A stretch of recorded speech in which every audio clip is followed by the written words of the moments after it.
What's up, people? Welcome back to my channel. My name is Desmond Z, if this is the first time that you've ever seen me. Today I'm talking about books, as I always do, but the topic, the theme, the message for today is books related to songs, or how I tie them in to songs, okay? So how I'm tying these two together is like the feeling or the message of a song that I like, or just different type of song, different songs in general, how those can also, the message or the theme of that song also relates to a book that I've read. That's how I'm tying these. That's how we're gonna make this work, okay? That's how they were sisters. That's how we're putting those together, okay? When I was listening to this song by Drew, who, top tier, amazing, like, get into it. A song called Illusions? Or is it Illusion or Illusions? Illusions. It's Illusion off his latest album, right? And there were some lyrics in the song that go, I'm learning the things I've always known. Someone else won't make me whole. And then there's another lyric that says, I think about how you said that you love me, but you didn't love being with me. And that, like, I would listen to that song over and over and over and over again. And it made me think about this book that I read a while ago called Becoming Ted. And it's basically what happens in this book. Now, I'm gonna tell you straight up, I didn't absolutely love this book. Now, it wasn't a straight out the park, knocked it out for me, but the message I appreciated, okay? And it's not a bad book, but I just didn't completely love it. But you still check it out. You might like it, okay? But Becoming Ted is about this guy who is in his late 30s, I believe. Yeah, he's in his late 30s or early 40s, one of them, okay? And Ted has always dreamed of being like a drag queen, and he's with this guy, but this guy has always like just made him feel small, didn't truly appreciate him, didn't big up him, didn't encourage him to be who he truly was or he wanted to be. He always tried to keep Ted in this box, and Ted just went along and did with whatever this man said, all for the sake of being with him and keeping a man, okay? And until one day, what's his name? I think it was Is it Nigel or Niles? Giles. Yeah, Giles breaks up with Ted. And he's like, you know what? I found me somebody else. I found another sweet little thing. I'm kicking your ass to the curb, right? And then Ted, of course, is upset. He's hurt. He's broken down. Okay, and he decides that, you know, I gotta get myself together. I gotta move on with my life. And then he slowly finds the courage to just be himself, and he realizes that, you know, someone else won't make him whole. This man said he loved me or he cared about me. He gave me some kind of bullshit story, but he didn't actually love being with me. He didn't want to be with me, right? And those two, they were sisters, okay? Those two messages from the song and the book, they go together, one and the same. Read this book, listen to that song. It's amazing. It is amazing. I love a sappy, sad song. I can literally be in the best mood ever, happy, just feeling amazing. But I'ma always have time for a sad song. The Knicks. Now, this book. Now, imagine a song. Imagine a song, right? You love this song. It's a good song. Matter of fact, like, it sounds good. Okay, it sounds really, really good, and you reach a point where it's like, damn, this song is still going. Like, how long is this? It's got one of those breakdowns. It's got one of those breakdowns, like those instrumental parts where it goes and goes and goes, and it's like, okay, I was grooving at first, you know, I was moving, I was like, I like the beat, okay. But now I need it to end, or I need the lyrics to come back, because I've had enough of the horns. I've had enough of the saxophone. I can't do no more drums. Like, please, either end the song or bring the vocals back, okay? I'm tired. I'm on the dance floor. I'm about to pass out because the song won't end. And I can't leave the flow till the song end, okay? That's basically what this book was. That's basically what the Knicks is. I was enjoying the Knicks, okay? I was reading and I was enjoying it, and then we started getting to a point where it was like, I don't know how much left I got left. I don't know how much I got in me to keep going. If they'd have just cut some of this out of here, this book is close to 600 pages. No, it's past 600 pages. This book is like 620 pages, and I don't understand why. The main character of this book, his name is Samuel Anderson, okay? And it's 2011, and he hasn't spoken to his mother in like 20 something years, I believe. She walked out on him and his dad, okay? And there's a story that breaks out because a presidential candidate, like he was assaulted, right? Somebody threw a rock or threw something at him. And the person who did it is Samuel's mother. And from there, we get the history of why Samuel hasn't seen his mother in over 20 years, what her life was like growing up, what his life was like growing up. And it's this whole saga, it's this whole epic. And I'm fine with that. I'm cool with getting the history and getting, what happened between the two of these characters.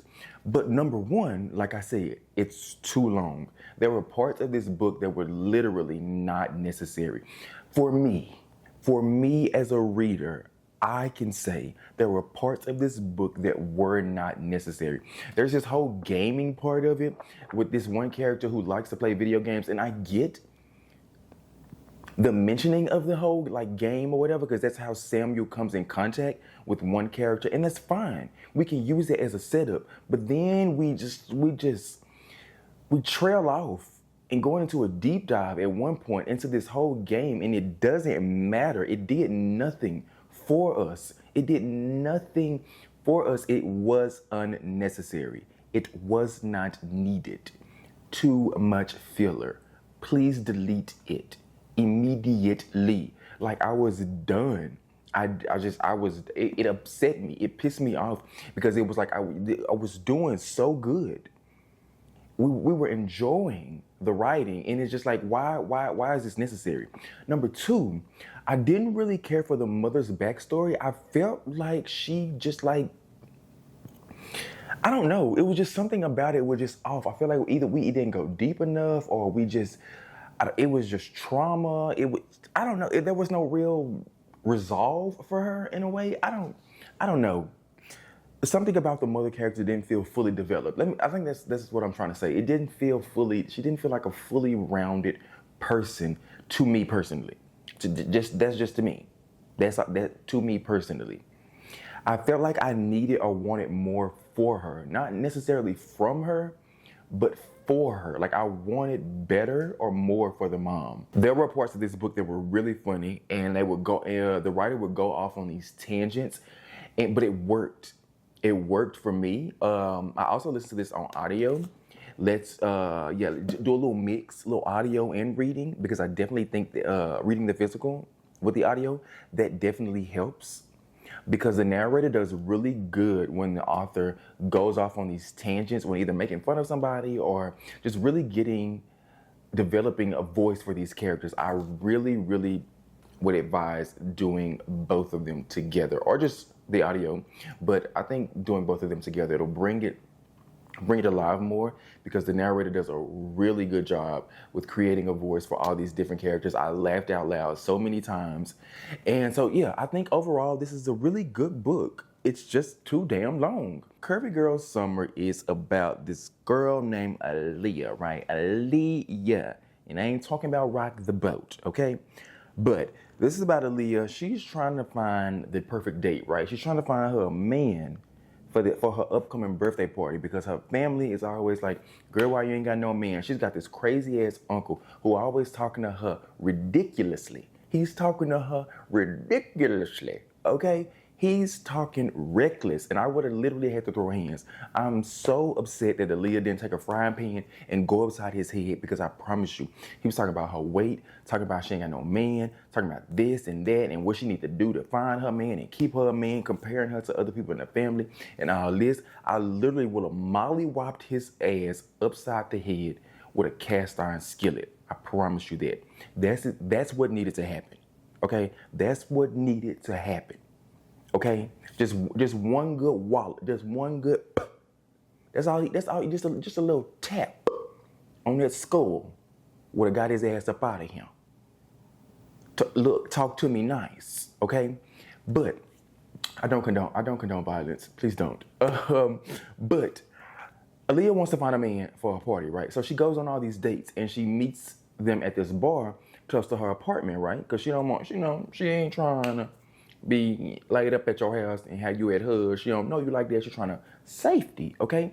She goes to the same bar with the same, with a different date or whatever, right? And there's this bartender there who, I think it was like on her first date, after he stands her up, they get to talking. He's like, oh, what happened to you, girl? He stood you up, da da da da. They talking to each other like they've been knowing each other for years. And they're making jokes and they make this connection, right? So she's like, okay, I'm gonna bring all my dates here and you can look out for me and, blase blase in case anything go wrong. And that's what she does, right? So over and over again, she has all these dates. She's coming to this bar and having interactions with this bartender. And obviously she's having multiple dates, so these dates are not going well. And we all know that the real connection is between her and the bartender, okay?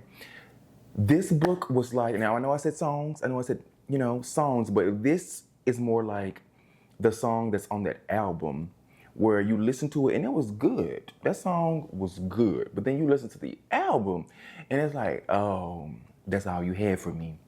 That's all you had. There was nothing left because as I'm going, the album is getting worse.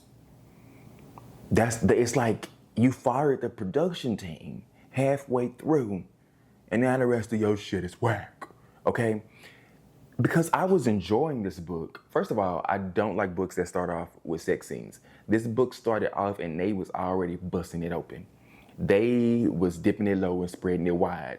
And I was just like, yeah, like I'm no prude. I'm no prude, okay? But I just don't like books that start off when they already between the sheets, okay? Or standing up against the counter. In this case, like I was just like, okay, first of all, I don't know if I'm gonna be able to get through this.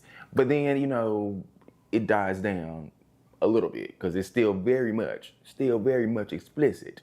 But I'm cool with it. I just don't need you to start me off like that, okay? But the book was laugh out loud funny. That's what everybody was saying in the reviews. And it was really funny. But then, I don't know, it just got a bit repetitive. Like I know the setup is literally for her to keep going and having these dates or whatever. But then it just took a dive. I don't know. So for some reason, the story it derailed for me. And I was like, and now I'm annoyed with the character. I'm annoyed with the things she's doing. I'm annoyed with the way her character is just like developing or not developing. It was just very much, I don't know. So I do think this book started out very strong, aside from that first sex scene. But other than that, it started out really well.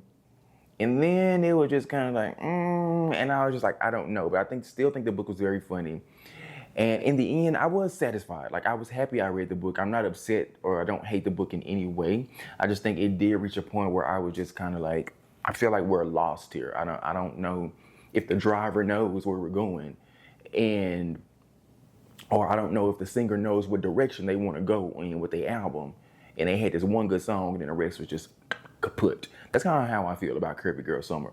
All in all, I do think it was a solid read. Would I tell you? Would I still recommend it to you? Sure, why not? Why wouldn't I? I don't think it's bad at all. Just beware. Beware. Someday Maybe. Someday Maybe is a book that I read quite some time ago. I think I read this book, what was this, 2022? Yeah, I think this was 2022. I really enjoyed this book. This book is very sad. The main character is basically spiraling in this book. Like she is very sad. Like she's a very, very sad lady in this book. And rightfully so, because she just lost her husband, okay? The main character in this book loses her husband, right? And he was her everything. He was her star. He was her moon. He was her sun. They were everything for each other. And then one day, he's gone. She is grieving her husband, and now she has she's just gone off the rails. This is the song where no matter what, no matter how many times you heard it, it makes you cry. This song makes you sad. Now, I know I said that no matter how good of a mood I am, I can still listen to sad songs to be fine. I just enjoy sad songs. This particular book would be that sad song that you might have to avoid it.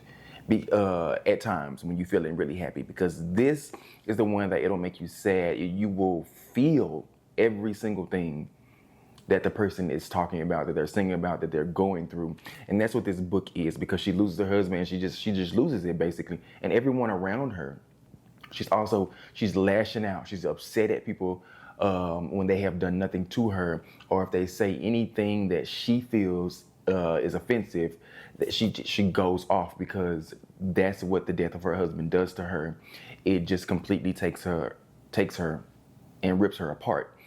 And then so people start saying, okay, I get that you're sad. I understand that you lost someone. While I don't know what you're exactly feeling, I understand that you lost someone very close to you and that hurt you. But we also can't let you just go off the deep end. We need you to kind of rein it back in a bit as best you can. And I do believe that there comes a part in grief where you do kind of have to rein it in, or else you'll lose yourself completely. And so you get what I'm saying? Do you understand what I'm saying? You get what it's like. You have the right to grieve, but also please hold off a bit on how you talk to me. Like, don't cuss me out, girl. I understand you say it, but please don't cuss me out, because there's only so far that my understanding can go until I might cuss your ass back out. Lost Man's Lane.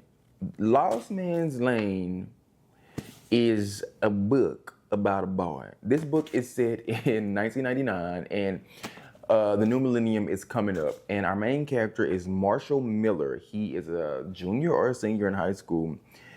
And when a young woman goes missing in his small town, the investigation hinges on Marshall's hunting sight of her crying in the backseat of a police car driven by a cop named Maddox. There's only one problem.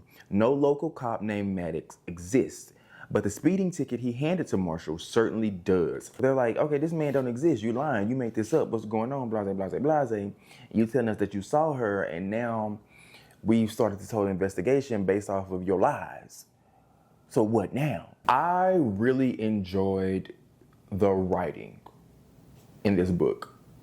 I thought there were parts of this book that were really, really good, and like the writing really grabbed me. And you know how you'll listen to a song and it's like, maybe it's by one of your favorite artists or just someone you just recently discovered, but no matter who it is, the person sounds really good. Like the voice is there. Like Mariah Carey, Brandy. And y'all know I talk about them all the time. I love them down. Take Beyonce. Beyonce. We know she gonna sing and perform down. But does that mean every song they come out with is a good song? No. Does that mean you will enjoy everything they put out? No. But they always sound good. They always sound like the voice. Why am I pointing my ear to the voice? I'm listening. That's why. But the voice will always be good, but you may not actually like the song. And that's kind of how I feel about this book. Like the writing, I feel was good. There were parts of this that grabbed me, it touched me, and I was like, oh, he know what he doing. He just painted a picture for me. I saw it in here. And it was so vivid. But then there were parts of this book where I would just like, I don't know. It's not translating. It's like, you sound good, but the message or the way it's being delivered, it's not all adding up. Something in the production ain't right, or something is going awry. Okay. And for me, what it was this leaning more towards horror, because it's a thriller horror blend, because of the whole, is this man a ghost? Did I really see him? Did I not see him? Then we got snakes up in the mix and all this. I know this, the author of this book wrote this book under a pseudonym, and they used that pseudonym to write these type of stories. I think they primarily write just straightforward thrillers, I think, or is it just straightforward, like literary fiction? I can't remember. I have to find out. But I do know that they use this pseudonym to write like the more horror graphic type of books. And so I'll have to check out some more of their other work, because I feel like that's where they actually shine, when they don't lean into the horror.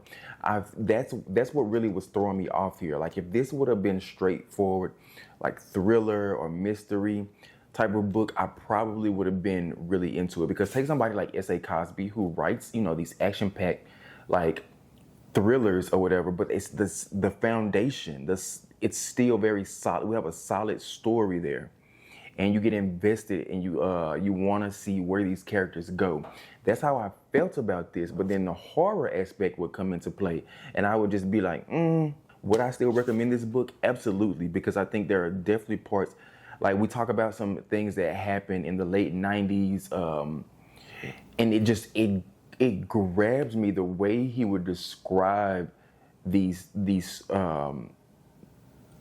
that these events and the scenes. Like it was very haunting, like they stuck with me. I was like, oh, okay, yeah, we know what to do with the pen, we know what to do with it, we really do. But still, something in the milk ain't clean with the whole shebang. Like, I'm not feeling it. Great voice, beautiful gowns, but maybe the song itself I'm not loving. Is how I feel. This is how I feel. It is. Oh, that's Tamar Braxton. That's a Tamar Braxton song. This is how I feel. Is the name of the song How I Feel? I think it is. This is how I feel. That's the only part of the song I remember. Oh. When I was talking about becoming Ted, and I was like, oh, the song Illusions, where they was like, oh, you said you love me, but you didn't love being with me, or a part of me, well, I can't make myself whole with someone else. Yinka. I know I've spoke about Yinka so many times at this point, like, but I also thought about that book when I was listening to that song. Like, that character was also like one of the first ones to pop into my brain when I thought about this whole thing. And I will never shut me up about Yinka. I know I've spoken about Yinka a million different times on this channel, but you will never get me to stop talking about Yinka. That's one of those books. You know how everybody has those books that they will never forget about, and I don't know what it is about that book that has stuck with me since I read it, but it will not let me go. But yeah, that was another one. And yeah, that's it for this video. Thank you so much for watching. Subscribe if you're not subscribed. Give the video a thumbs up. Share it with a friend, okay? Tell a friend and watch this video and subscribe. And I'll see you in my next one. Thank you for watching. Bye.